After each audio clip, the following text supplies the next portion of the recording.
Well, good morning, Bakersfield and surrounding communities. Everybody watching online on YouTube, Twitch, and Facebook Live. I apologize. This is the Early Bird Special right here on ESPN Bakersfield, 101.1 FM, 12:30 a.m. I am Chris Burdick. That is Sparky. Sparky, good morning, my friend. Good morning. Let them know what they're in for. We'll recap what's going on in the world of baseball.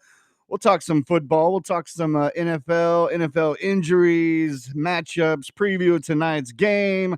We'll get into some college matchups. We've got our boy Bolt Brady joining us at 8:30 to help you pay your bills. And you can call or text in anytime during the show at 661-842-2000. Absolutely. We will read your text messages at some point during the show. We've tried to get to them all week, and we apologize. There's just been too much to talk about, including wild card baseball, which you will have today on ESPN Bakersfield following this show. You will all we will start, I believe, again at 9:30 with the Guardians and Tigers, move on to the Padres and Cubs right after that, and then we will wrap it up with Game 3 of the Yankees and the Red Sox, which was a thriller last night. Can't believe the Yankees won, to be completely honest with you. But I believe it starts at 11:30 it'll start today. 11:30 They moved today. a bit later, which we have contractual issues with the NFL, which we won't get the Yankee game then if that we is will the case. We will not get Game You will- 3.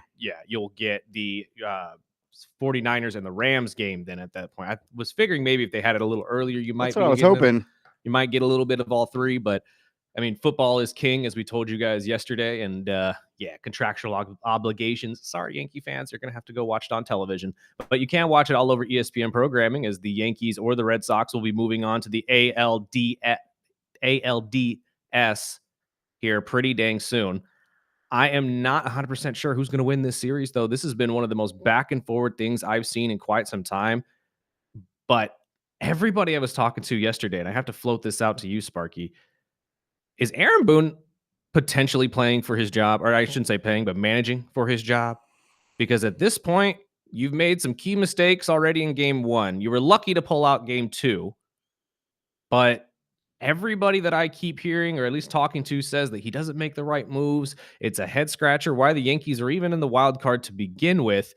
And they have yet to really fix any of the defensive issues that they've been having all year long. Now, granted, 94 wins. If it ain't broke, don't fix it, I suppose. That's what I'm thinking. I think he's safe. I think he definitely needs to get out of the series. Right. But, Boston's going to give him a hard time. And I still think Yankees get out of here. But I still think he's safe. There was a moment where I swore I thought Trevor Story had hit a grand slam to seal this.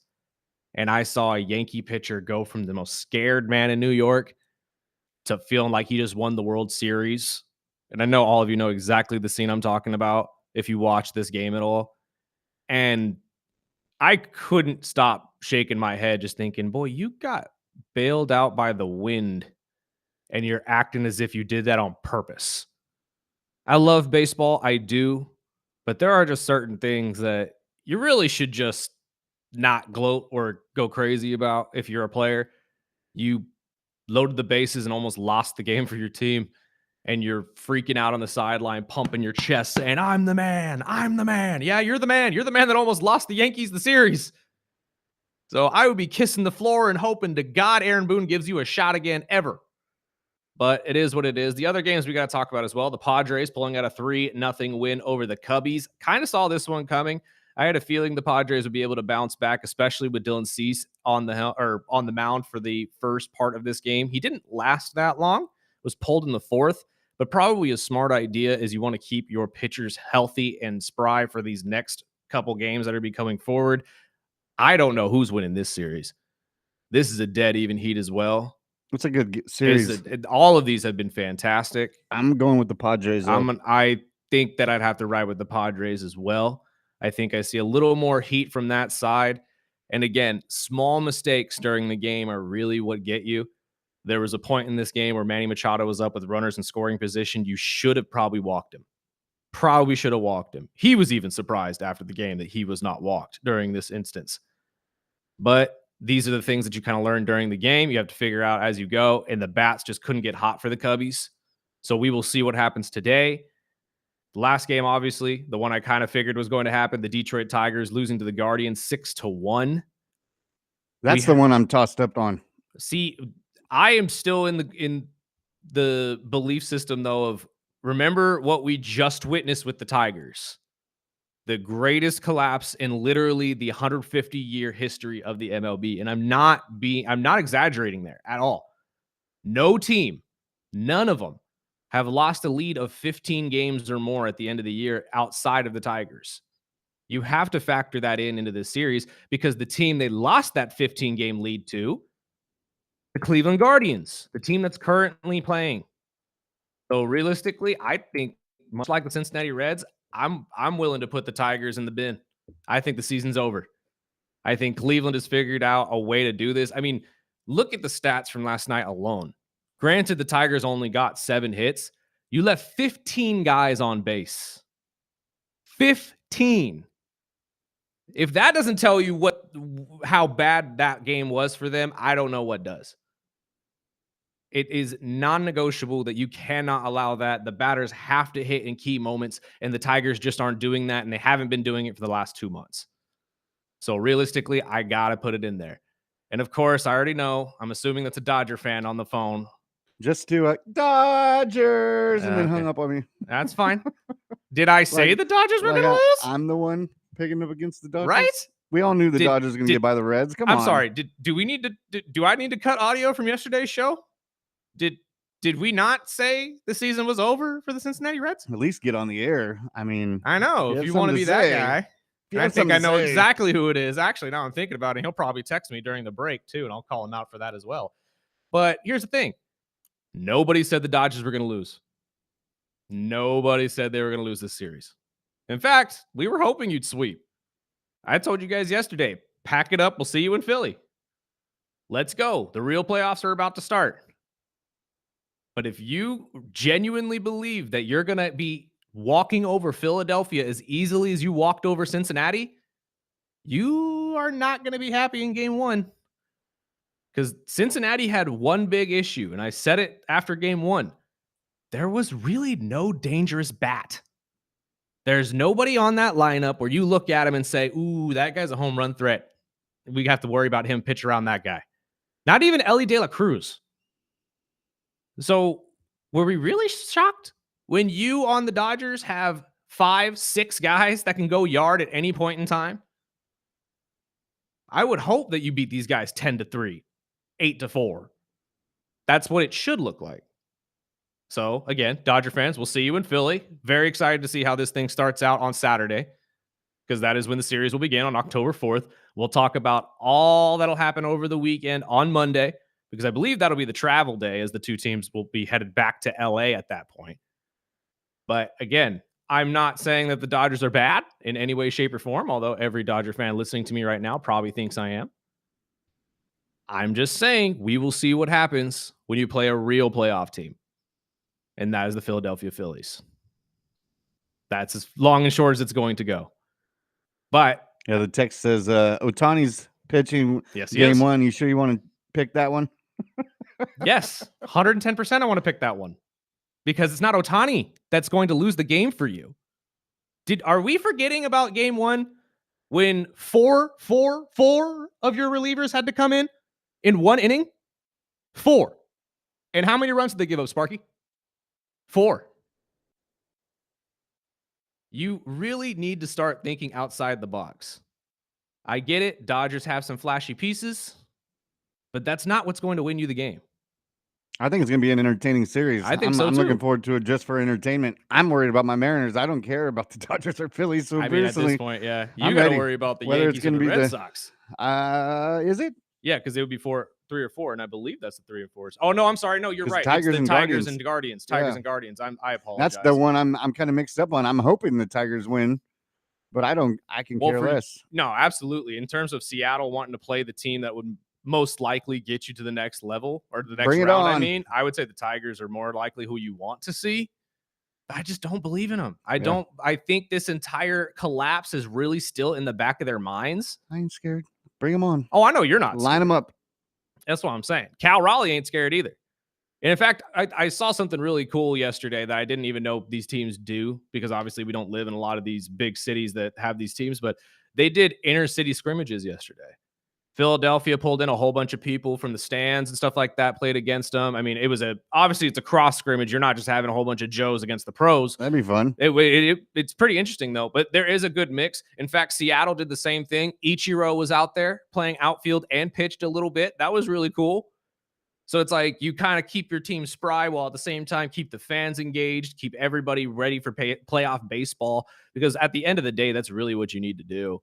You have to keep your guys spry. I've been a very big proponent of this, is that teams who usually get a bye, it's hard to win because you're sitting at home waiting for the team to play. And Trying to stay active. right. And you have no idea who you're even playing. So you can't necessarily prep for anybody. So that's why I've always hated having a bye week, especially during the playoffs. But I mean, if you're able to do stuff like this where fans can get involved, And keep them bats swinging. yeah. And I mean, McAfee did something really dumb yesterday because he had both Schwarber and Cal Raleigh on the show, who both were, pumping up these scrimmages. And he looked at both of them and said, for every dinger you guys hit tonight, we'll donate a certain amount of money. And I said, you told that to the guy who hit 60 and the guy who hit 55. What are you doing? Like, all the guys were all laughing about it too and saying you should not have done that. Now they're going to do unlimited BP and just have a Joe throw them pitches and just crank home runs for a full inning just because you said that. And it's absolutely true. But I do love the fact that he's that giving. And obviously we can give back to people like this. But the preparation for playoff baseball is incredible. The ability for these teams to try to keep fans engaged, especially teams like Philadelphia and Seattle, who their fan bases are that's everything to them. It really is.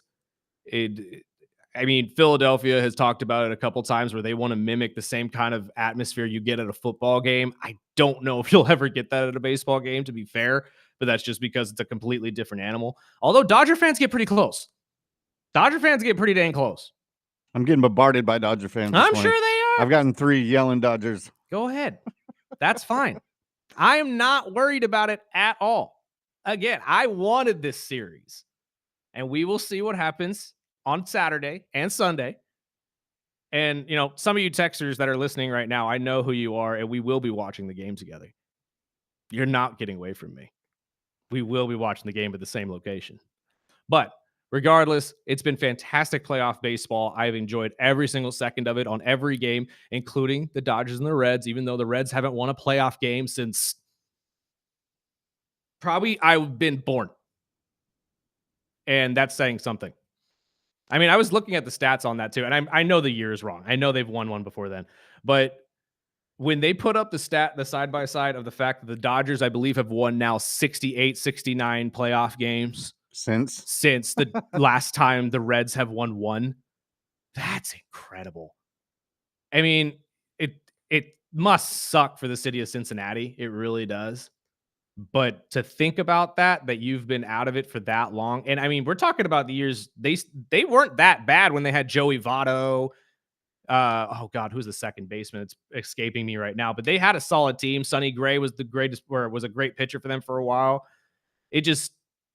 It baffles me that teams like Cincinnati can't figure it out in the playoffs. And with the game 3, which means there is no Greg Kerr show today, no Money Wise show, but both shows will be back live tomorrow. Kerr noon to 2, Money Wise from 2 to 3, all from the ESPN studio, as Money Wise is moving Friday downtown. Absolutely. So we will be back to live programming tomorrow. But for all you sports fans, we got a jam-packed show. You get some baseball, you get some football, but we'll take our first break. We'll get into some NFL news right after this break. We are the Early Bird Special.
Welcome back. This is the early bird special right here on ESPN Bakersfield, 101.1 FM, 12:30 a.m. Also streaming video every single day on Facebook, YouTube, and Twitch. Go like, subscribe, share with your friends. All that good stuff. Our side videos, the Bump That series, amongst others, will be coming to the YouTube channel very, very soon. We'll let you know when the first one is up here in the next couple weeks, hopefully, as soon as we can get into the new spot here. I caught myself watching AEW for the first time last night. And a great show to actually look at because Andrade popped up last night. Who else popped up? There's another one that showed up that I'm now forgetting, and I can't remember who it was. I believe it was a female wrestler. I might be wrong, though. It was another. Regardless, these promos that they do are just funky. That's the only thing about AEW that's not on par. The promos are awful, but they're also not focusing on promo like action on AEW. If you're watching AEW, it's definitely more about what's going on in the ring than it is outside. But some of the promos, especially the video promos they can make, they go crazy. Just like the old WWE days, I've seen guys literally burn down houses. I've seen guys just recently we had this entire movie like promotion or whatever you want to call it of one guy pulling somebody out of the grave, literally. And that was fantastic. For those of you who know and actually watch the product, you know what I'm talking about. I won't go any deeper. But I mean, it's just the difference between the two products, man. I'm telling you, one of them focuses on more action-based in-ring stuff, and the other one is just more based around stories. As soon as Andrade, whatever, came out when the mask, I was like, okay, there he is. Idolo, yeah. Okay, yippee. I wasn't a big fan of his anyway, so. Wrestling fans listening to me right now, feel free to text in 661-842-2000. The only thing that makes me scratch my head is traditionally when these guys leave one company, they have to wait a certain amount of time, much like a lot of other jobs, to jump into something of the same, area. I don't know if he waited that long. And are there legal ramifications for that? Because this isn't the first time he's done this. Or if it wasn't voided after he walked out. And maybe there was something that's in the contract where he didn't have to wait the certain amount of months. Because I know a lot of WWE wrestlers, especially when they're released, have to wait, I think a 2-month period or something before they sign with anybody. And I don't know if he got the same treatment or if he was just told, nah, get out of here. We don't care who you go work for. Just leave. But the crowd was pumped to see him. Oh, yeah. No, they love him over there, and they will continue to love him over there. He's a fantastic wrestler. I just hope if he does have, some issues away from the ring, I hope those get sorted out and that he has a happy and healthy career. That's all I could ever ask for anybody. But let's talk about this Thursday night game that we got coming up tonight, as the 49ers have 3 starters that have been now announced that will not play. That'll be Brock Purdy, Ricky Parasol, and Juwan Jennings, all banged up, will not participate in tonight's game.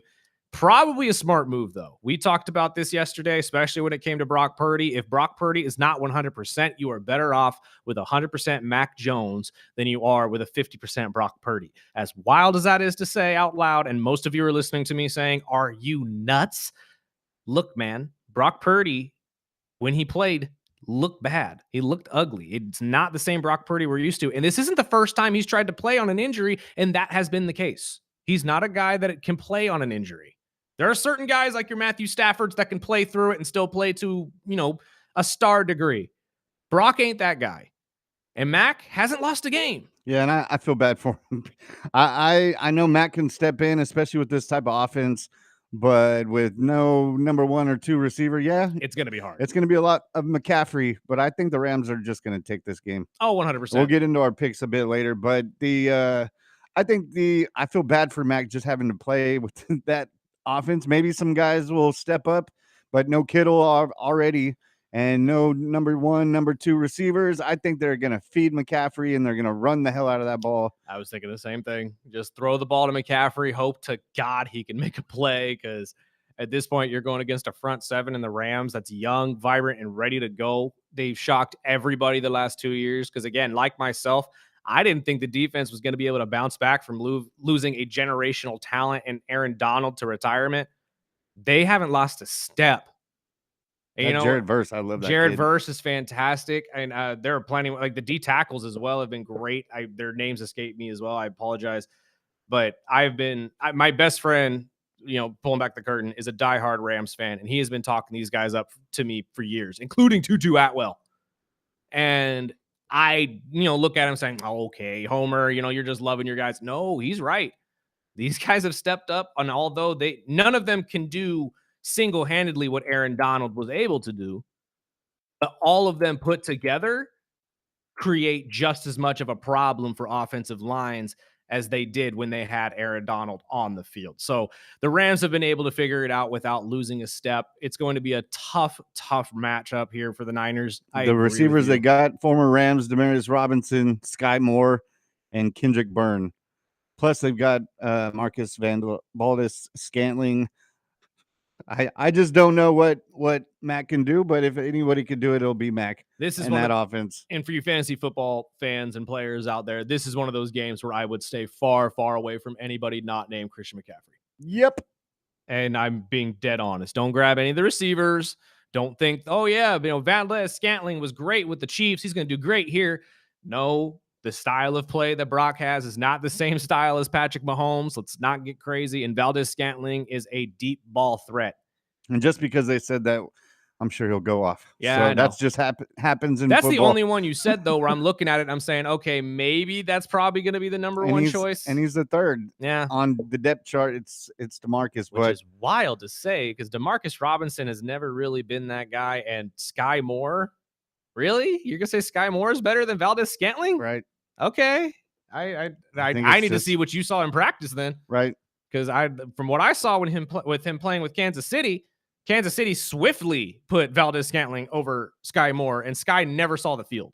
Shopped them both. So I don't know exactly what they saw that the Chiefs didn't, but I'm going to ride with this one. But Kyle Shanahan is an offensive genius. He knows what he's doing with his system. So like I said, or like Sparky said, maybe us talking about Valdez or Sky Moore is just going to be the more reason for them to actually go off tonight. Who knows? But I think you were right because that Rams defense is tough. And I think I know a lot of these AFC West games like this are usually low scoring games, but I think the Rams just beat them up tonight. I think so too. I don't know if it's going to be as ugly as that Broncos Bengals game we got on Monday, but it's going to be pretty hard for the San Francisco 49ers to just keep up with this team. I mean, we're talking about the defense. Look at the offense of the Rams.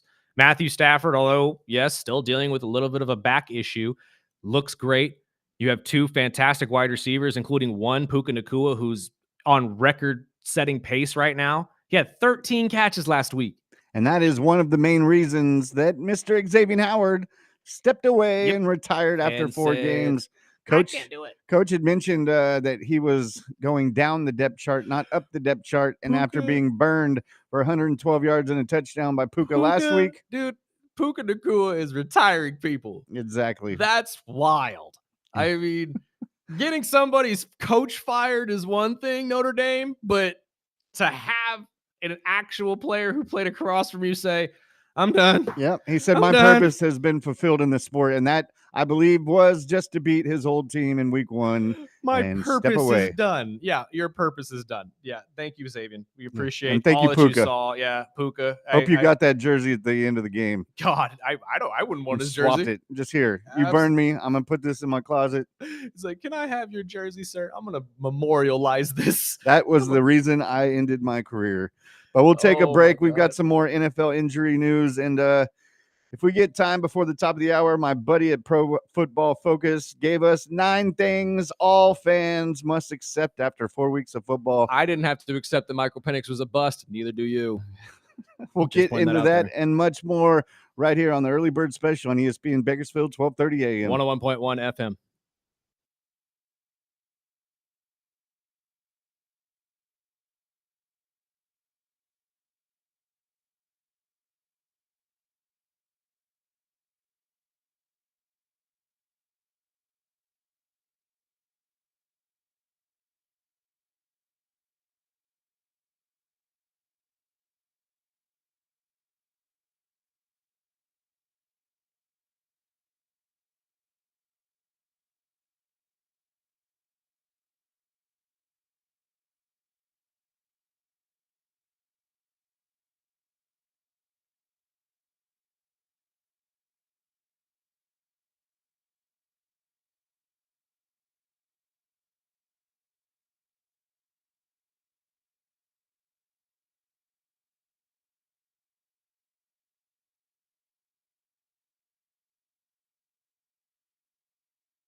Wrong screen. I apologize. Welcome back. This is the Early Bird Special right here on 101.1 FM, 12:30 a.m. ESPN Bakersfield, as well as streaming video-wise online every single weekday from 7 to 9 on Facebook, YouTube, and Twitch.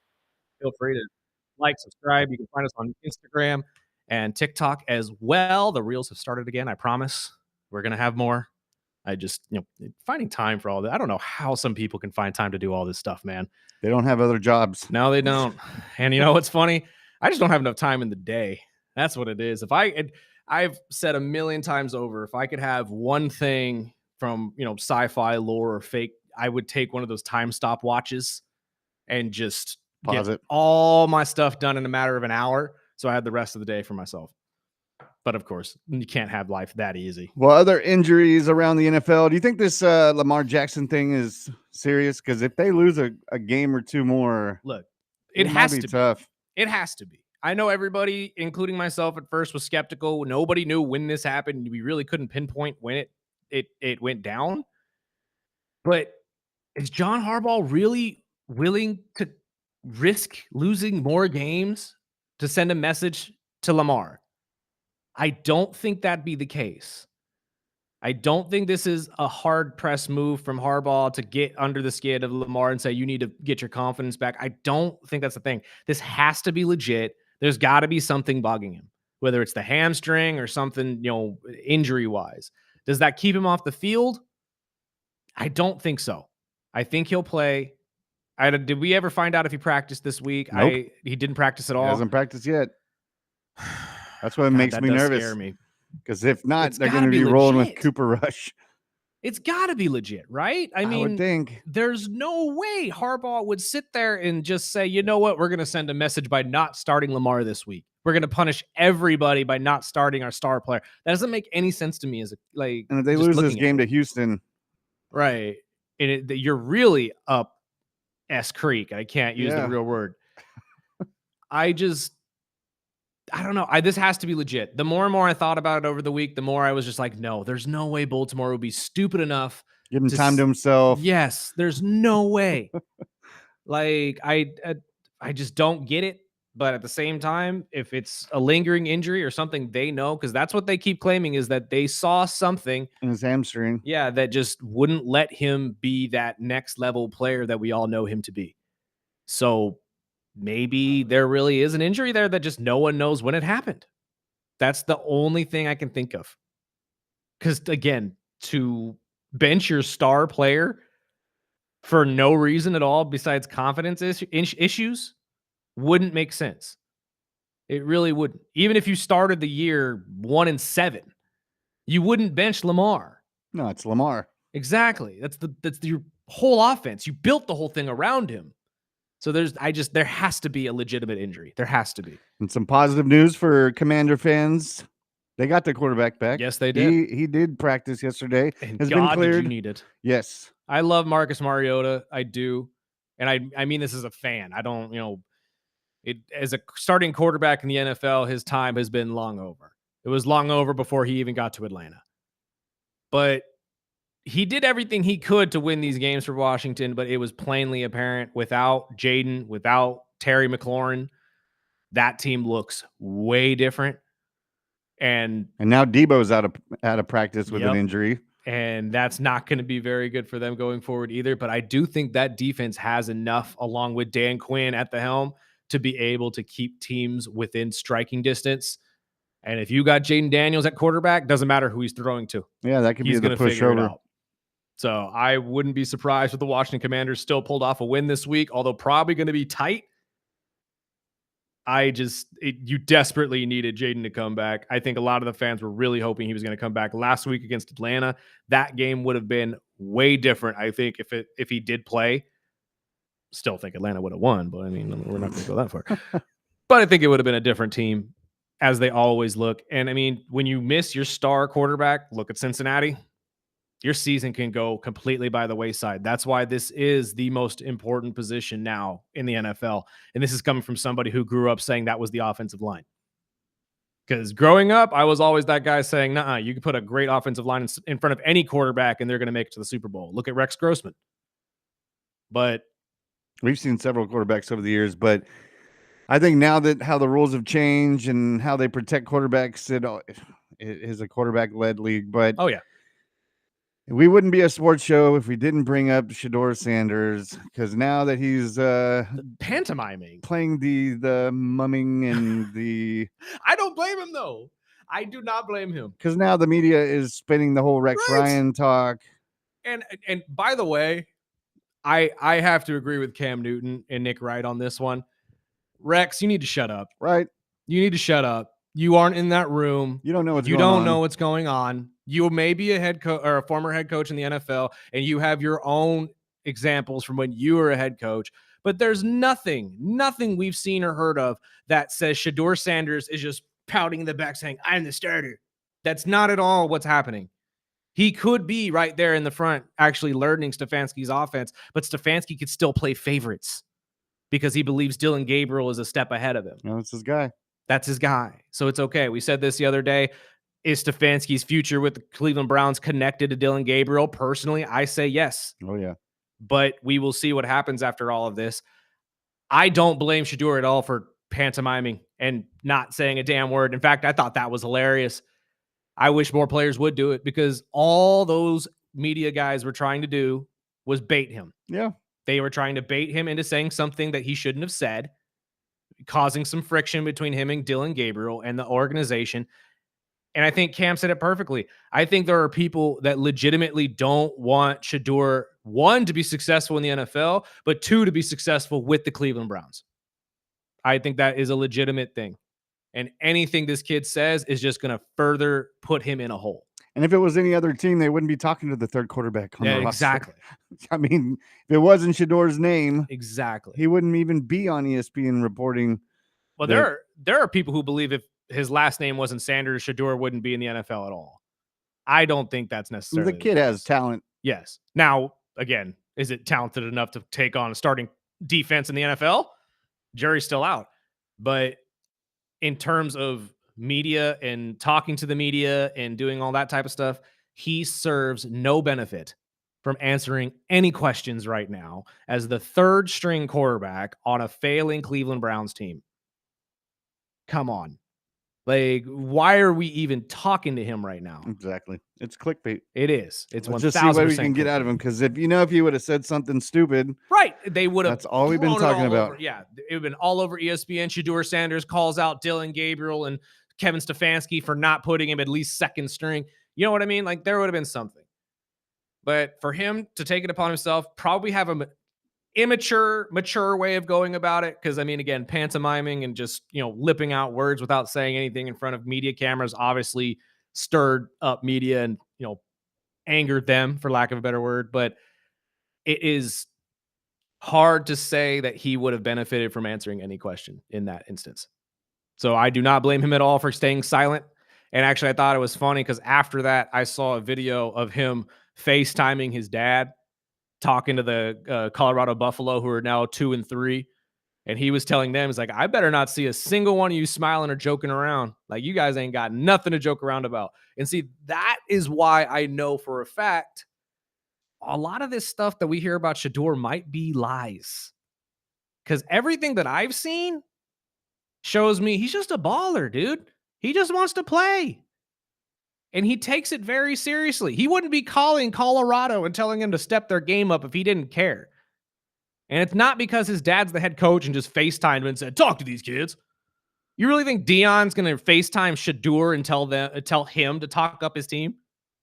No. Shador probably did that upon himself and said, he's a part of the Hall of Fame now. Exactly. So, his name's up in the rafters, Sparky. He didn't even have to leave for that to happen. But another player that's back in the drama, AJ Brown, came out yesterday, apologized for his social media post. It's like we've seen this before with AJ Brown. I personally think it's more of a fuel that he wants, the offense to get back on track. Yeah. And all these rumors about, they're going to trade him. They're going to trade him. I think that's just AJ Brown's personality. We've seen it in other teams. If the offense isn't being successful and doing what they can or have proven that they can do, I think he's just the voice of it. Oh, 100%. I think he'll show out and show. It's not really, I don't think the turmoil. I know on Unsportsmanlike this morning they were saying that, AJ and Jalen Hurts were tight before he got traded over there, and now there's, drama between them. And what I heard out of Jalen in his interview yesterday was just saying, I'm just a quiet dude. And everybody wants to spin it that I don't like the guy. I don't like this guy. He said, I'm just a quiet guy. I talked to my offensive coordinator for the plays. He said, I really don't even talk in the huddles. He said, I call my play and I do my business. And that's probably the way you should do it, to be honest with you. But I do believe that the frustration is just based around the fact the offense isn't producing like they would want it to be. But again, AJ has to know by now what this offense is all about. And it's not throwing you the football, bud. You're not in Tennessee anymore. And I mean, he's getting his targets. He They is, might be not quick open targets. but he clearly, or at least the frustrations that happen every single year from what we could tell, is the fact he's not getting the ball. He Like left most wide receiver ones. Yeah, he left Tennessee, one, because of Jalen being his good buddy and he wanted to trade out. But two, I do feel like a lot of it had to do with the way Tennessee played football. They gave the ball to Derek a little too much for him to like, and they didn't have a quarterback to throw him the ball. When he got to Philadelphia at first, they didn't really have a star running back, and he was the main guy they could throw to all the time, along with Devontae, and they actually worked out that way. But now the offense is more geared around Saquon Barkley, and you're not going to get the touches you used to. You have to understand that that's just the case. That's the way this is going forward. So if you're unhappy with that, be unhappy with it. But you can't necessarily sit there and go back and forth crying, saying, I want the ball. No, it's okay. Actually, I'm sorry. I didn't mean to do that. No, I want the ball. No, actually, I'm Stay sorry. off social media. I'm just, I'm acting out like a little white girl. Like, I don't know exactly what to do with this. I am a firm believer that organizations, especially sports organizations, will put up with your BS for as long as they deem it pretty much equal to the amount of money that they pay you. If you start to become more of a problem than the amount of dollar signs that they pay you warrants, they will move you. They will get rid of you. You are not worth it. So I don't think AJ's in that area. But if we continue all year long and this continues into next year with the back and forth of I'm unhappy. No, I'm sorry. It's okay. I'm just kidding. No, I'm unhappy because I'm not getting the ball. Oh, no, I'm just kidding. Me and Jalen Hurts are best buds. That can't happen. It's like the Tyreek Hill thing. When are you going to get sick and tired of this? When are your teammates going to get sick and tired of this? Because now anytime you don't get the ball, we're just assuming you're going to go to Facebook and TikTok and cry and get all the fan base riled up and angry at the front office and the coaching staff because you're not getting the ball. So that's going to be one of the toughest parts of being a coach. Right, is dealing with that part of it, especially with the fan interaction. I mean, Nick Sirianni was already having people calling for his job before the Super Bowl. And I hear people on Unsportsmanlike saying he's not even safe until he wins a second one. When did that become a thing? Like, I love Chris Canty, but when I heard that this morning, I was like, are you serious? What does this guy got to do? It's hot takes. Like, what does this guy got to do for y'all to just let go of the fact that he's not on the hot seat? He won a Super Bowl last year. You really think Philly? I mean, actually, you know what? Now that I'm saying this out loud, I'm remembering the Doug Peterson situation. It wouldn't be the first time. I feel like Nick Sirianni is a different one, though, right? Mm-hmm. Wouldn't you think? It's Philly. Yeah, but he does really engulf like the Philly lifestyle and the mentality really And that well. attitude. Yeah. Mm-hmm. So yeah, no, I mean, maybe but if they right, just fall off the world and this offense doesn't pick up, I got teams that can't get to one Super Bowl or win it, and they keep coaches for 20 plus years though, and you're ready to walk away from a guy after he just won one for you? Different mentality. I guess. That's but we'll take our break and I'll bounce off these 9 things from Pro Football Focus that they believe all fans must accept after 4 weeks of the NFL right here on the Early Bird Special.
Welcome back.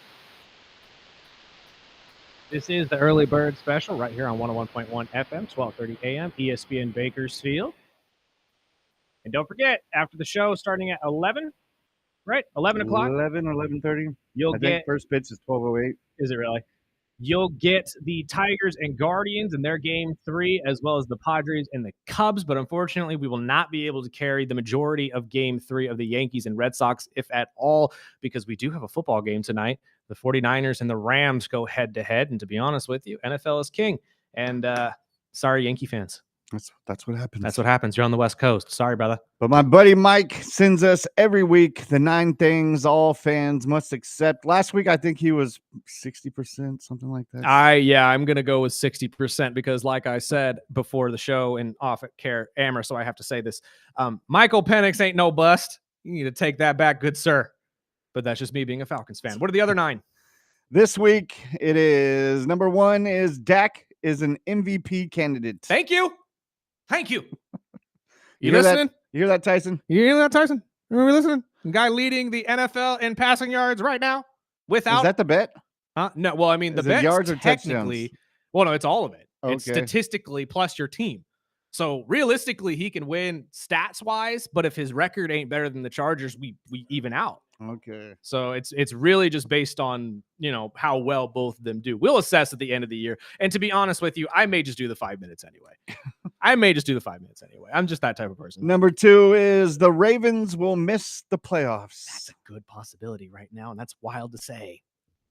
I think if they lose the next game or two, yeah, they're definitely going to have to dig themselves and go on a hot streak. Could you imagine, though, if they go on that hot streak and end the season like 9-8, 10-7, and still make the playoffs? You want to talk about the hottest team in the and I wouldn't be surprised if that team, if they're able to pull it off and go 10 straight like the Eagles did, they'd be headed to the Super Bowl. Number 3 is AJ Brown will eventually request a trade. Eventually. I mean, we just got done talking about it. When does the levee break? Eventually, you're going to get over frustrated or just done with this type of situation. And I get it. When you only have the ball thrown to you literally one time in one game, it does get frustrating as a wide receiver. The NFL should eliminate ties. Yeah. Oh, we really talked about too. this? We need to get rid of this today, like tomorrow. Why are we even doing this? And what's funny is I keep hearing people, former players, JJ Watt and all these guys talk about it.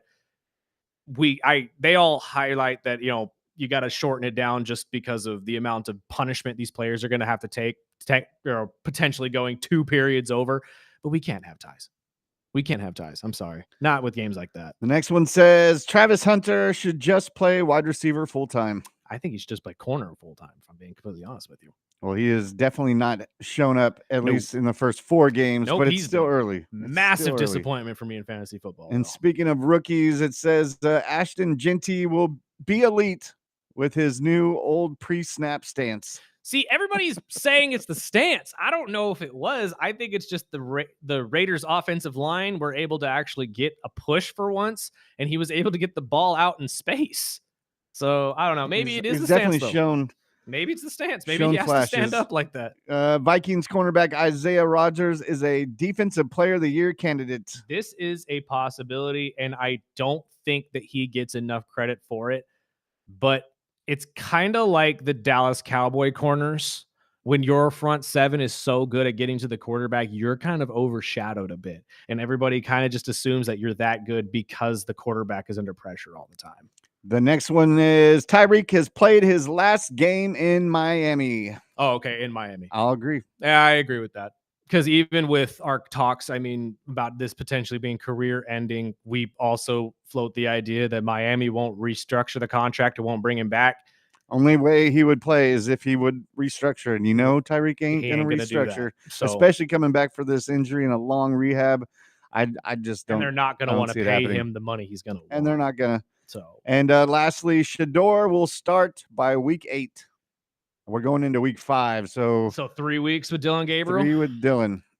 It is entirely possible. Let me look at the actual line or the schedule for them as well. But I'm kind of hoping he comes out slinging it. I do too, but at the same time, I just don't believe. I've watched Dylan Gabriel play in college, and as flashy as he looked for Oregon at times, he's just not that guy to me. I've never really. I know he's in London against the Minnesota defense. So yes, I mean that's going to be a hard one going if first. Forrest's D comes out, blitzes him, and makes him look like a clown. He's got Pittsburgh in Pittsburgh, coming and off then a bye. Miami right after that at home, and then the week 8 would be at New England.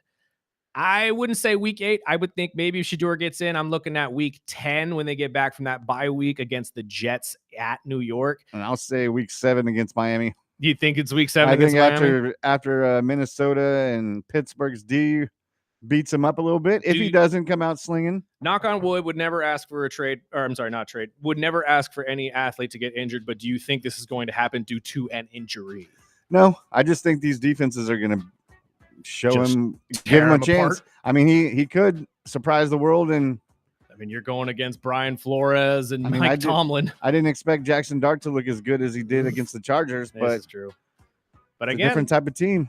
Anything better than Joe Flacco at this point would probably put you in a better spot to win a lot of these games. Joe couldn't get you over 17 points. Let's try to get to 24. We got to take a break. On the other side, we'll get to more stuff from the world of sports. Plus, don't forget, our guy Bolt Brady joining us at 8:30, going to help you win some money. This is the Early Bird Special right here on 101.1 FM, 1230 AM, ESPN Bakersfield.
Welcome back.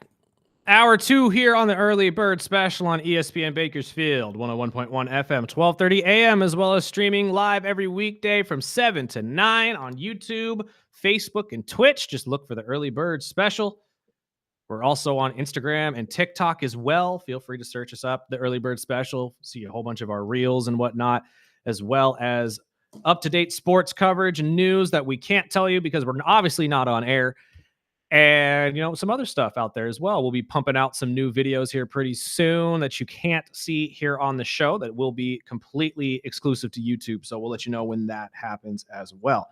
There's a couple talking points here in the NFL before we get out of it that we got to get to. I've been highlighting this for the last couple days, but Jackson Dart and the Giants headed to the Saints, take on New Orleans and Spencer Rattler. I can't really tell you that this isn't going to be an easy win for the Giants. The defense looks fantastic. I've said it a couple times. They got a guy at every position. They just needed a quarterback to really put it all together. Unfortunately, you lose your number one wide receiver last week and Malik Neighbors to a torn ACL. I don't think that's going to stunt them that much, though. As much as I love Malik Neighbors and he's always a threat, I think you got the talent to make it work. But the big talking point here is the fact that Jackson Dart is essentially having a homecoming.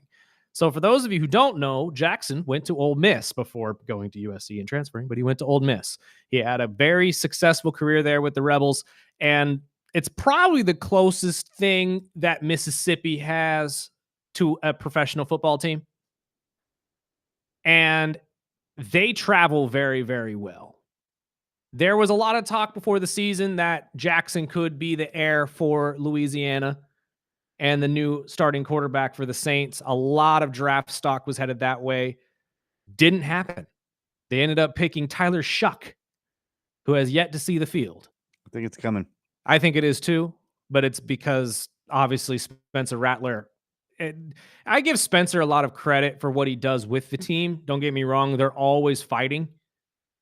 But again, it's kind of like Marcus Mariota. You can root for the guy, but that doesn't necessarily make him a guy. This would be a perfect time to get his first win as an NFL quarterback. It really would. But I don't know if they're going to actually make that move here this week unless the Giants absolutely. I'm talking about Spencer.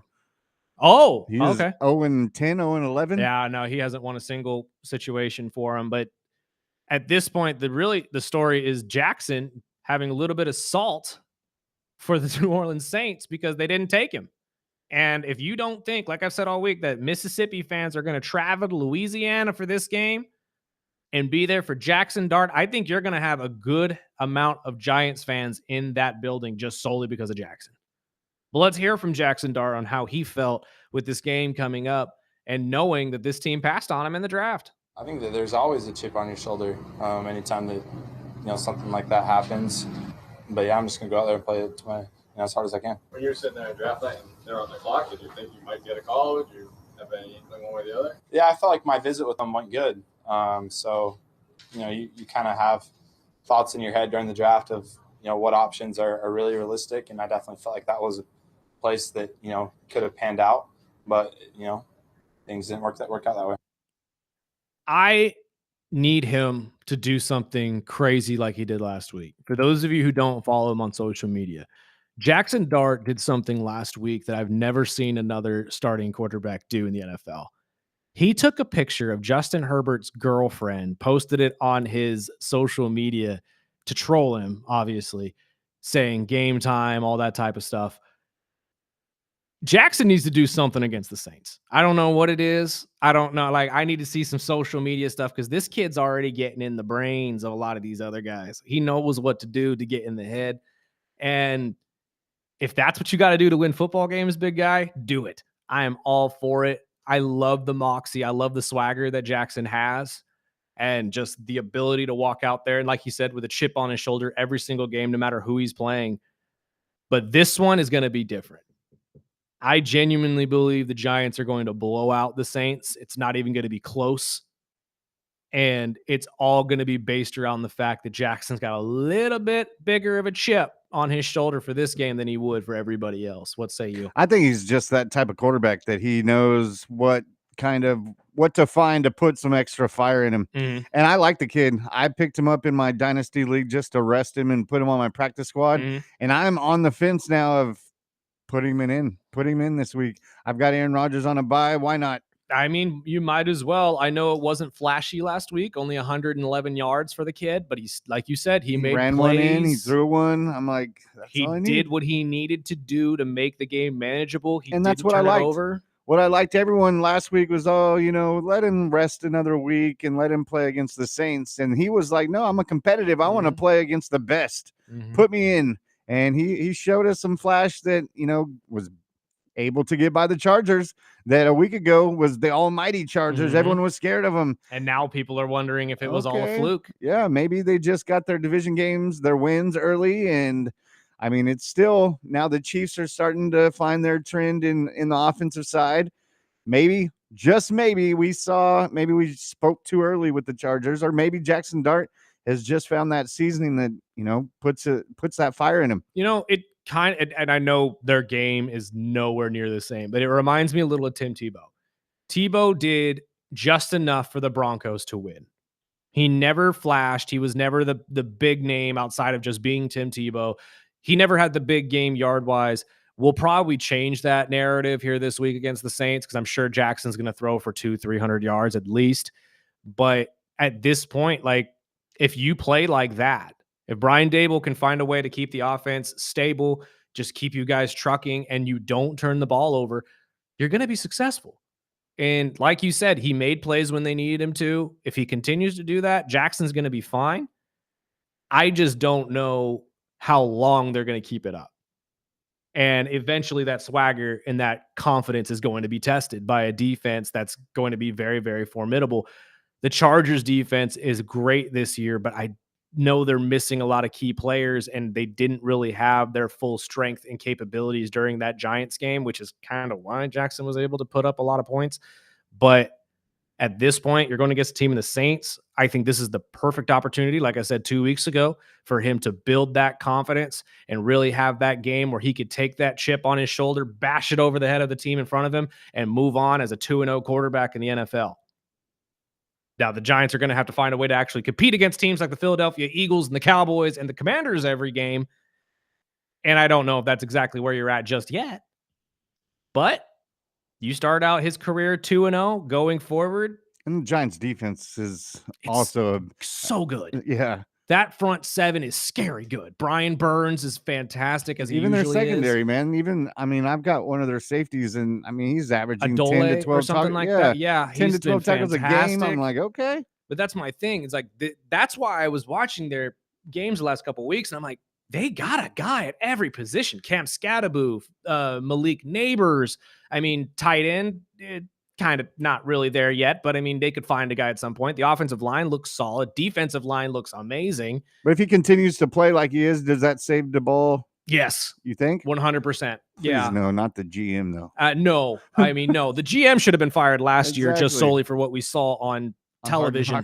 Yes. But to be fair, yes. To be fair. Which we need to start doing that a little bit more. I forgot about that. to be fair. It's kind of like the Stefanski situation with Cleveland. If this doesn't work, Dable's gone. And just to piggyback off that, I mean, you've seen Dylan Gabriel play. I haven't, besides one preseason game, and I know the defenses were much harder compared to college. But what do you see? What do you expect out of Dylan Gabriel? Not a lot. Again, from the preseason games we saw, there were still levels of his game where I was like, "Ooh, okay." And I know Shador got to play against Carolina, right?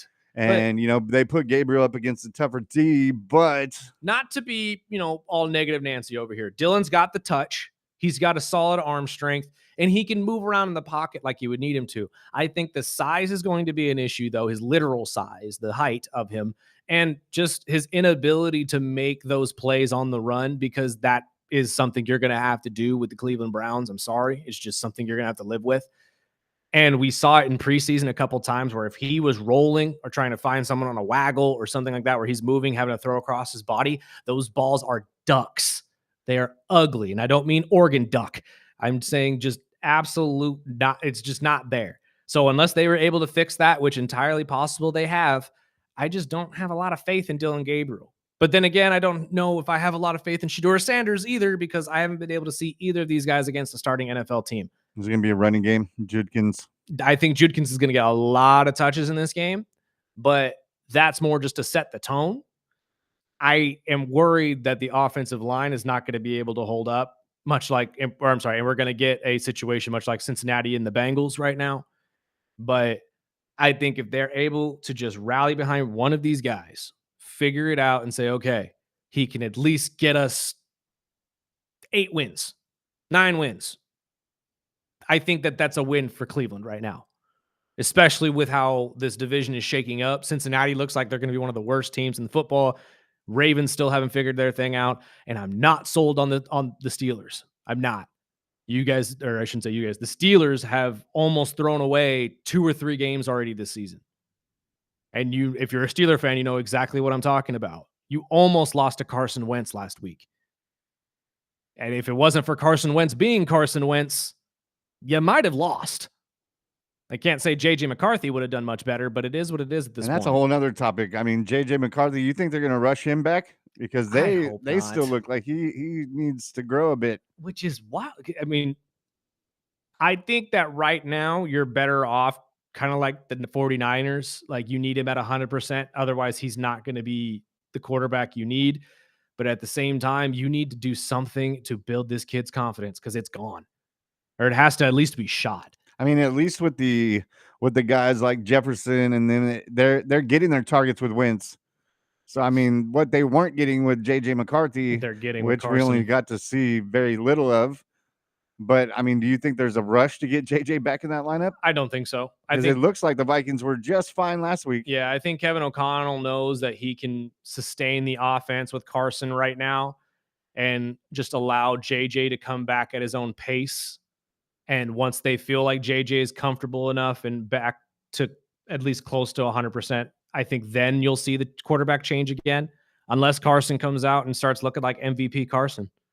But my real question is just the future of JJ being the quarterback of the future for the Vikings, because I don't see it. No, or at least from what we've seen already. I mean, it's, again, small sample size. I would be shocked if we see not in the offense that Kevin O'Connell likes to run. Exactly. I think JJ would, well, I mean, technically he would look best with the Chargers with his old, college head coach. Jim knows how to get the most out of him, but he needs to be in an offense where he doesn't have to throw for 300 yards and 4 touchdowns, that they have a run game and they can actually establish themselves.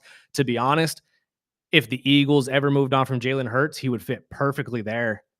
But I just don't know. Manager. Yeah, I don't know if JJ is really that guy that you look at to be the deep ball thrower, flashy quarterback that, can put up 300-400 yards a game every week. And that's what they need in Minnesota with guys like Justin Jefferson. Kind of is. And honestly, that's why I believe that the Minnesota Vikings made a big mistake by moving on from Sam Darnold, because that kind of fit you perfectly. Yeah, he fit perfect. And to be honest, we've seen Sam Darnold with Seattle, and that hasn't exactly looked great yet either. So maybe both sides of the coin here have made a mistake and they should never have separated. But at this point right now, it's all hearsay, or it's all he said, she said. We can't really do anything about it. It's just the world we live in. And we will see if Kevin O'Connell can turn Carson Wentz's career around like he did Sam Darnold's. Well, we've got a couple texts we could get into before we welcome back Bolt Brady to make you some money at 8:30 right here on the Early Bird Special.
this song.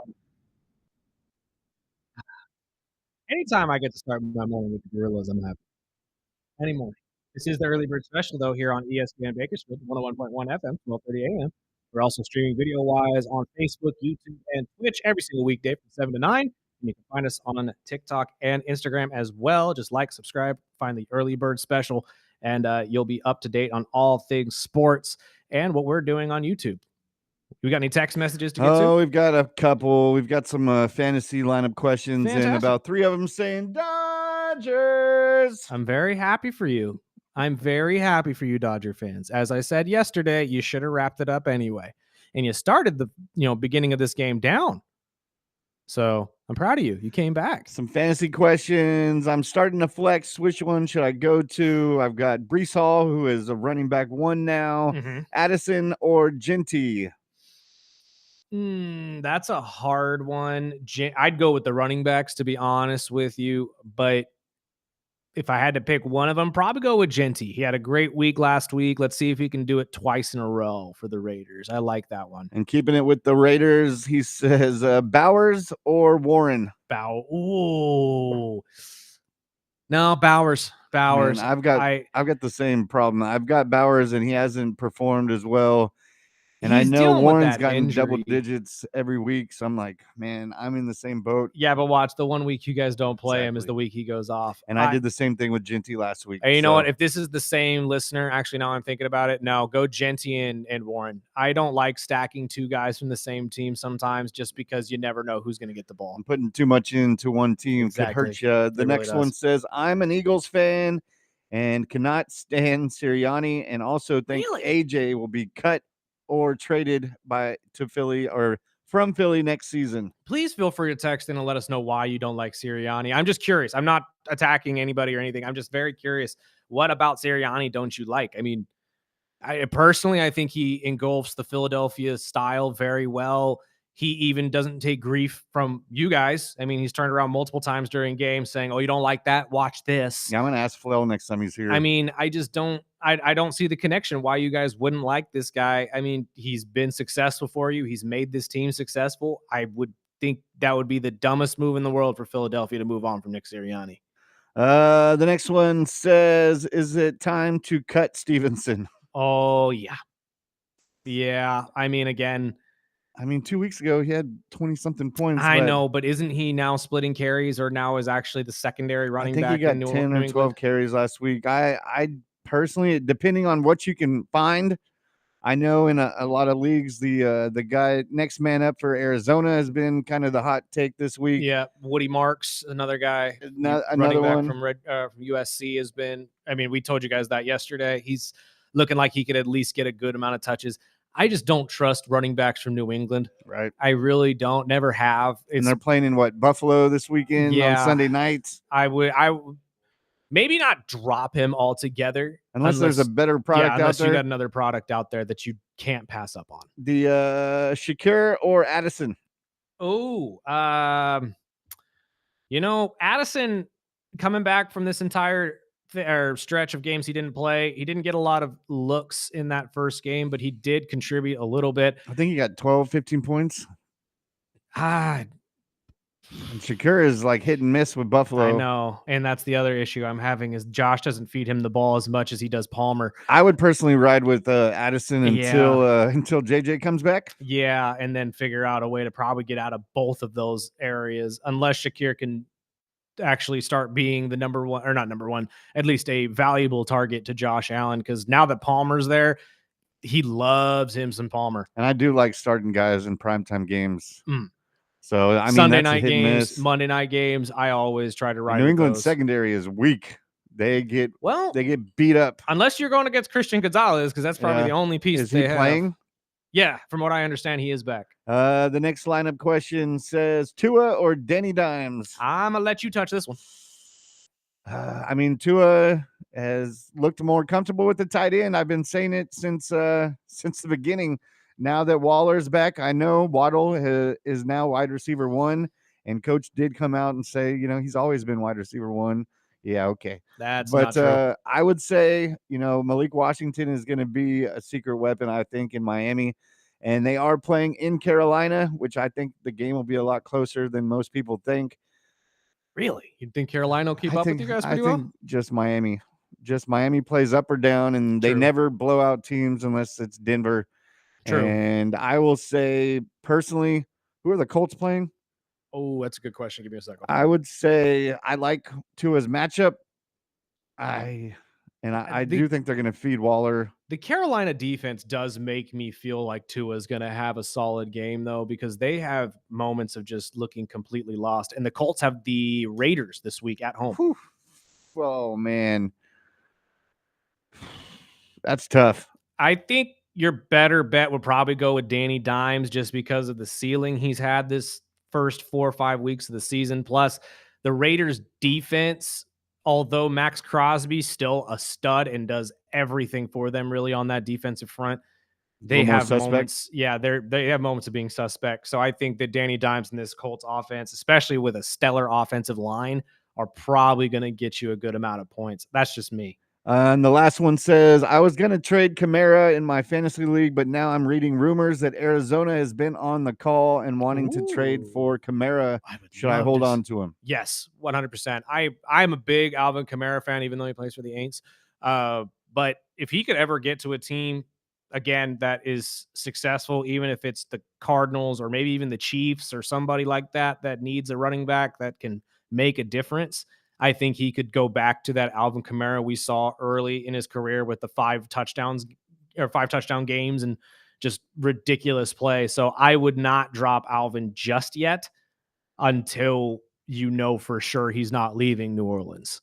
Well, we can take our break. We can wrap up the show with our picks because I Yeah. have a question on who is the lock for the week before I do my one and done pick this week. I'm gonna have to look at that for you too, because this week's slate of games, a It's lot of tough. these are up in the air, man. It's tough. And we'll take a break. We'll welcome back Bolt Brady. If you've got any lineup questions or your picks of the week to make you some money, especially with college football, Yes. our boy Bolt Brady will join us right after this break. We are the Early Bird Special.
Just before we get to Bolt, did you see the video of 50 Cent at the Savannah Bananas?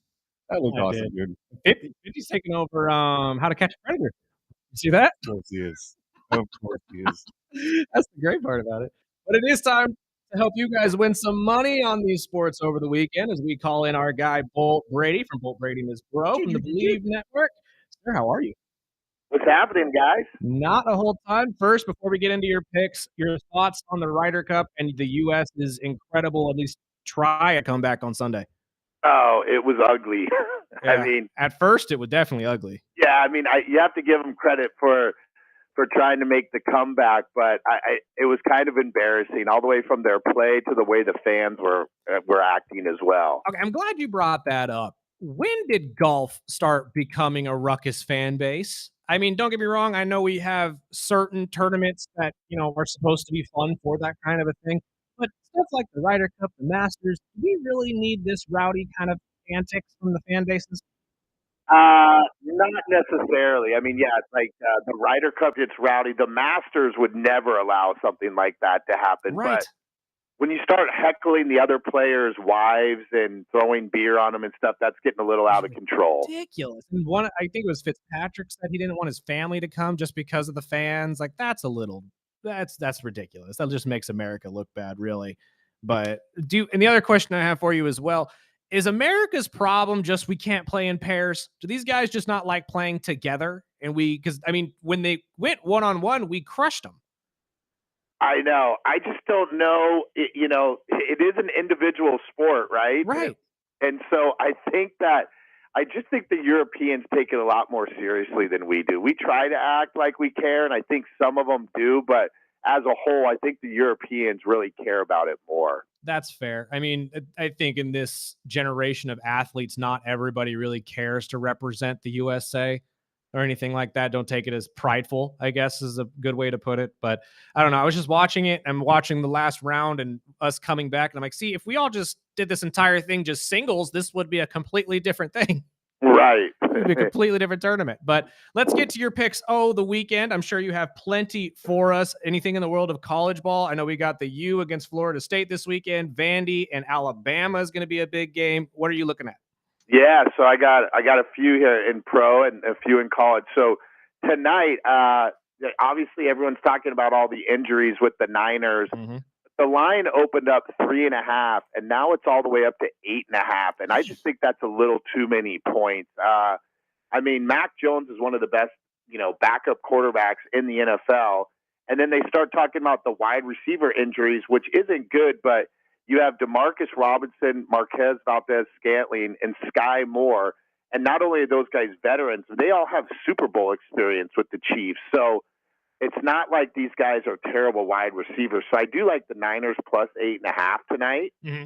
And then Sparky will like to know that I like the Dolphins this weekend, minus the 1.5. I mean, obviously Tyreek's out, but they're playing Carolina, and Carolina is so bad. It's incredible. You're talking to a Falcons fan too. I have a rule, Bolt. Never, ever pick the Carolina Panthers. Ever. I'm with you. They will lose you more money than any other team in the NFL, I promise. And I've been saying the same thing every week since now that we have Darren Waller back at tight end. Tua is always more comfortable when he has that blanket tight end to dish it off to.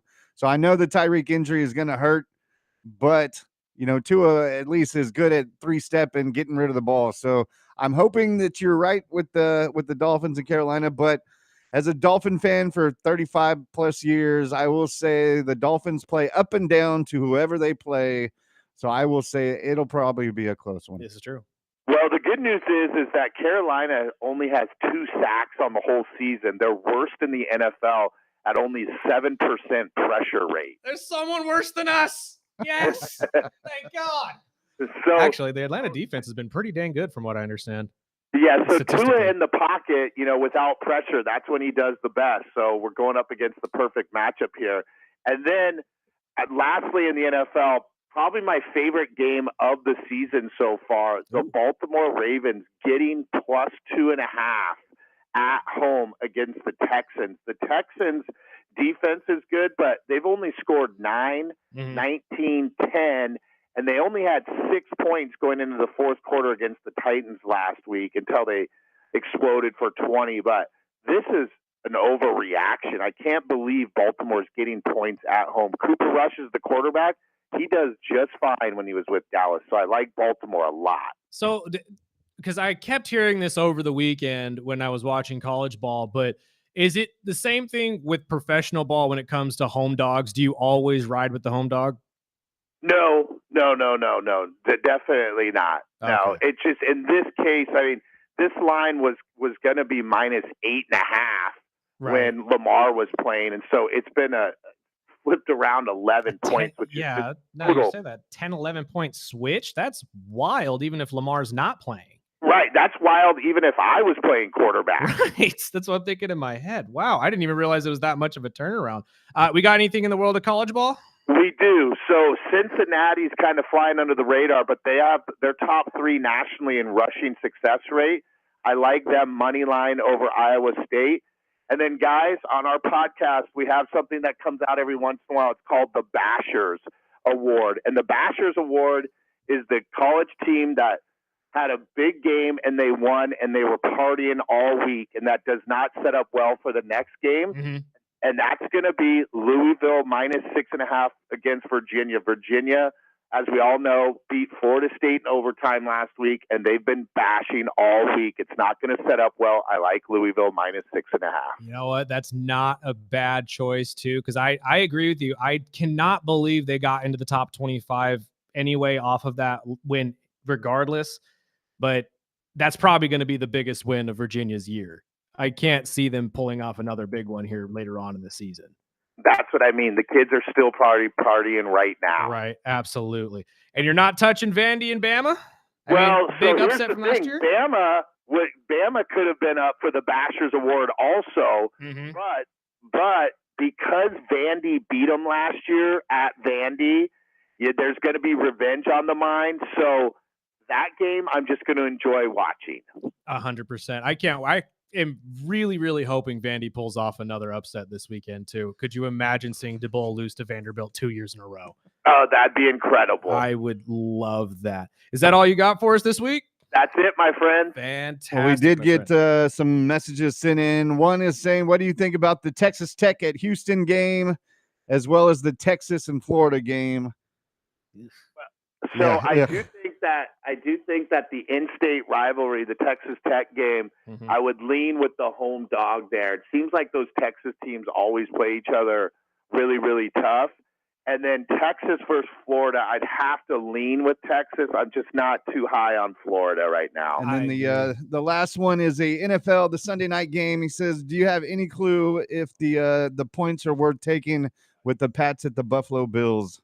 Currently sitting at 7.5. No, I don't think so here. I think this is when Josh comes out to shine on national television game. And the whiteout jerseys. With that, within the division, I definitely wouldn't take the Pats. Clean as a board of health. I'm telling you right now, that's probably the best rivalry jersey. I'm a Falcons fan. I'll say it. Those things are nice. Sir, thank you for your time as always. We appreciate it. And we'll talk to you next week. All right. See you guys. Thank you. We'll take a break real quick, pay some bills. This is the Early Bird Special on ESPN Bakersfield.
Welcome back.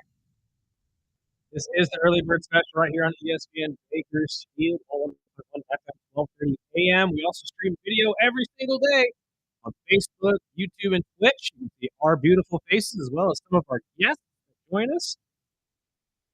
I want to thank our guest of the day. That'd be Bolt Brady from Bolt Brady and his bro at the Believe Network, BLEAV. For those of you who tune into our sister station, Kern Radio, it's the same organization that gives us Brandon Lang. And I'm telling you, if you guys do not utilize these guys like Bolt and Brandon, you're missing out on a massive, massive amount of money because these guys are money, baby. And I'm not even trying to make a joke out of that. Money makes the world go round. It really does. And I know a lot of us could use a lot more of it. Just saying. Amen. Just saying. But before we get into our week 5 picks, let's start out with some baseball. Detroit, Cleveland. Who wraps it up tonight? I'm going to say Cleveland. I'm going to go with the Guards. I'm taking Detroit. I know Detroit had the great year. I love Javi Baez. I love a lot of players on that roster, but I just can't trust them after that incredible collapse to the Cleveland Guardians. And seeing them get blown out of the water last night, 6-1, really just makes me feel like the Tigers took a little bit of a bigger shot than the Guardians did in game 1. I'm going to ride with the Guardians. The Padres at the Cubbies. I hate to say this. I'm going Padres. I hate to say the Padres. You know what? Since you took the Padres, I'll go with the Cubbies. My heart loves the Cubbies, and I can't go against. I grew up loving the Cubbies, and it's really hard for me to say that I can ride with the Padres on this one. And lastly, Boston at the Yankees. I'm going Yankees because I can't. Down with the bloody blue Yankees. I can't do. I'm all about the Red Sox right now. I mean, don't get me wrong. Do I want to see Boston in the World Series? Hell no. But do I want to see the Yankees in the World Series? Even more no. So I'm going to ride with the Boston Red Sox. Although the Yankees did figure it out yesterday and Aaron Boone didn't make the same mistakes he did in game 1. So hopefully he doesn't play you guys out of the game before the game even starts. I hate the Red Sox. So I will we'll go into the NFL. We both going the Niners over the Rams over the Niners. Yeah, just because of what we got tonight. I mean, if we factored in that 8.5 point spread, I'd probably be with Bolt and go the opposite direction. But if we're going to go straight up, I got to go with Matthew Stafford in this Rams team. The backup game in London, Minnesota at Cleveland. I got to go with Minnesota only because they've been out there acclimated to the time. Cleveland, I don't know, was able or if they were able to leave early or not. So I'm going to go with the Minnesota Vikings and Carson Wentz. Houston at Baltimore. Oh, this is the one. I don't believe in Cooper Rush. I'm going to have to go with Houston. I know the Baltimore did what they could defensively last week. I think this defense wakes up eventually. I just don't know if it's going to be against CJ Stroud in this pretty solid Houston offense. Although, like Atlanta, not scoring great right now. Once you break that barrier, points come in bunches. So I will go with Baltimore. Texans. I'll go with Baltimore. Miami at Carolina. Never take the Carolina Panthers. So we both agree Miami. Absolutely. Las Vegas at the Colts. I'm going to go with the Colts. As much too. as I would like to say the Las Vegas Raiders figured it out this week, Geno has thrown 3 picks in 2 times this year, 2 times in 3 weeks. And to be honest with you, I've only seen 1 bad game from the Colts, and that was last week. I would expect them to step up this week against the Raiders.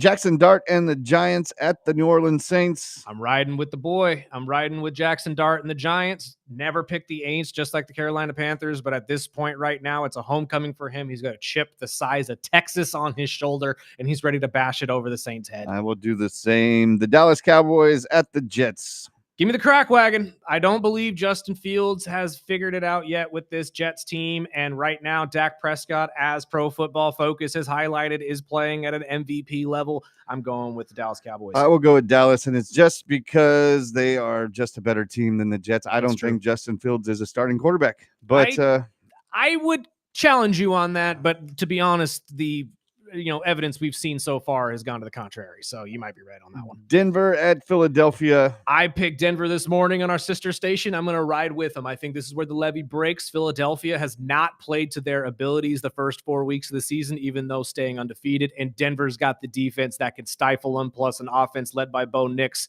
and this tenacious team. So I'm going to go with Denver. I'm going Philly. Tennessee at Arizona. Tennessee is hot garbage. I'm going with Arizona. Man, I'm starting to think they're both garbage, but I'm They going to go are, but Arizona. Arizona's just a little bit better. Just a Just little a better. little I bit. believe in Kyler Murray more than I believe in Cam Ward right now. Baker Mayfield and the Tampa Bay Bucks at Seattle. I'm going to take Tampa Bay, and I know they're doing the creamsicle unis, but at least these ones I can get behind, okay? White, all white with creamsicle numbering and lettering, all for that. That's great. Let's not flip that, though. Let's stay away from the creamsicle orange on the base color. That is ugly as sin. I have nothing but love for Baker, so I'm going Tampa. Detroit at Cincinnati. Detroit. Yeah, I don't think that one's going to be close. No. And I'm going to tell you right now, too, if you play individual defensive players and you have Aiden Hutchinson, play him this week. He's going to eat this boy alive. Washington at the Chargers. I'm going to ride with Jaden Washington. Beck. I'm riding with Washington, even though they're, they are down a couple wide receivers. I think Jaden figures it out and figures out a way to just stifle this defense in the Chargers. Although Justin Herbert on the other side could make this a game. Yeah, I'm going to ride with our boy Dan and Tyson. I'll go with the Chargers this week.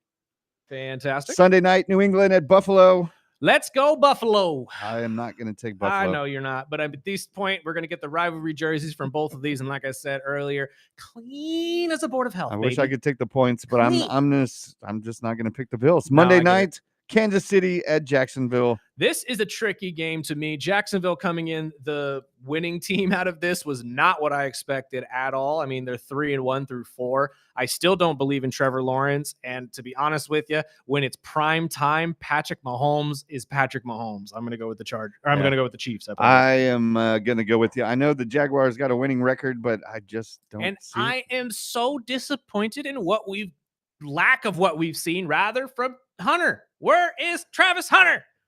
I was told all offseason that this guy was going to be a game changer for Jacksonville. He was going to get in there. He was going to be scoring balls. Trevor was going to have a brand new target, and this is all going to go positively.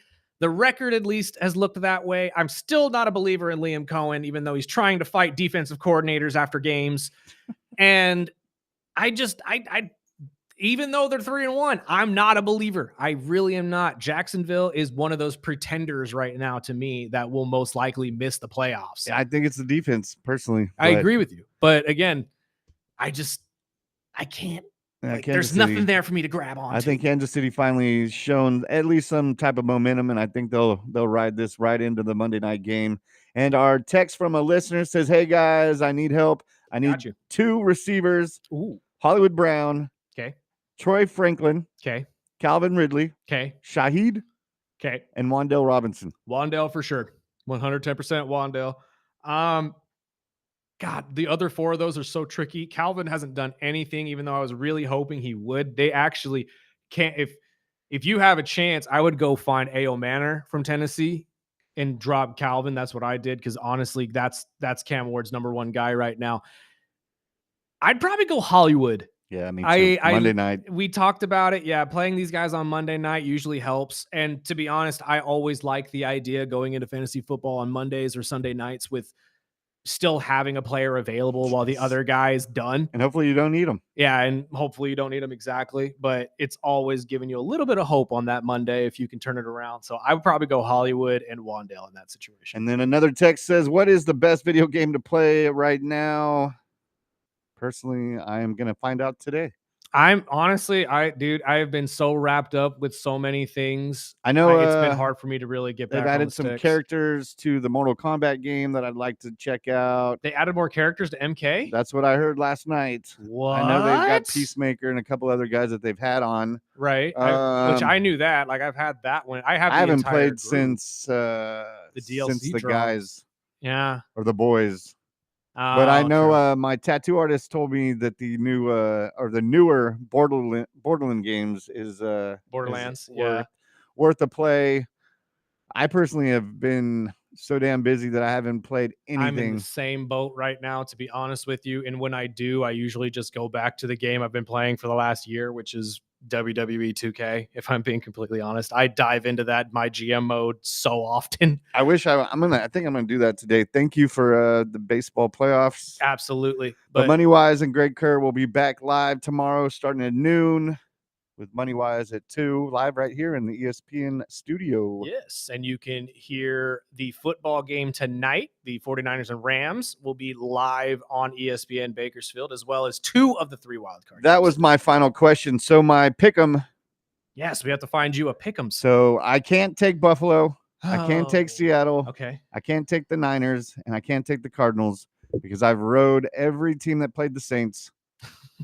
I mean, you could go again and go with the Giants if you wanted to. Yeah, but that one just makes me nervous. Yeah, and again, a lot of these games this week are such toss-ups. You can't even touch the London game because you never know what happens I'm overseas. staying away from the Miami game. Yeah, Miami's touchy. The Colts over the Raiders, I don't even think that's a for sure.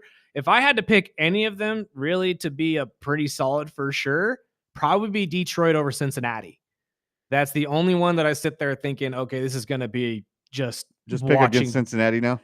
I mean, with the offensive line they're dealing with, the fact Jake Browning can't make adjustments on the ball. I mean, it's hard for me to say that Cincinnati is worth a damn. The only other one I was looking at was Dallas. Yeah, that's the other game I'm kind of thinking, but watch, that's the game that the Jets turn it around. Sauce Gardner will have 2 pick sixes against Dak and you'll end up losing. So they average like 10, 12 penalties a game. Yeah, I know. But at this point, but you never know what Dallas team is going to show up. Exactly. In Detroit, you could at least trust Dan Campbell to have a motivated team coming into the game.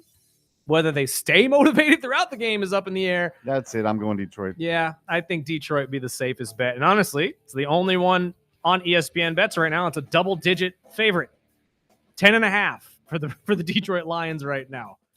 I still can't get over the fact that there was 11-point switch on that Houston and Baltimore game just because Lamar's not playing. That is wild to me. But, I mean, that's why I don't run ESPN bets, and that's why I don't know how these make these lines. But I do know that's all we got for you today. Join us back here tomorrow, 7 to 9. We got to get out of the way for the great Rich Eisen. Sparky, let's get out of here.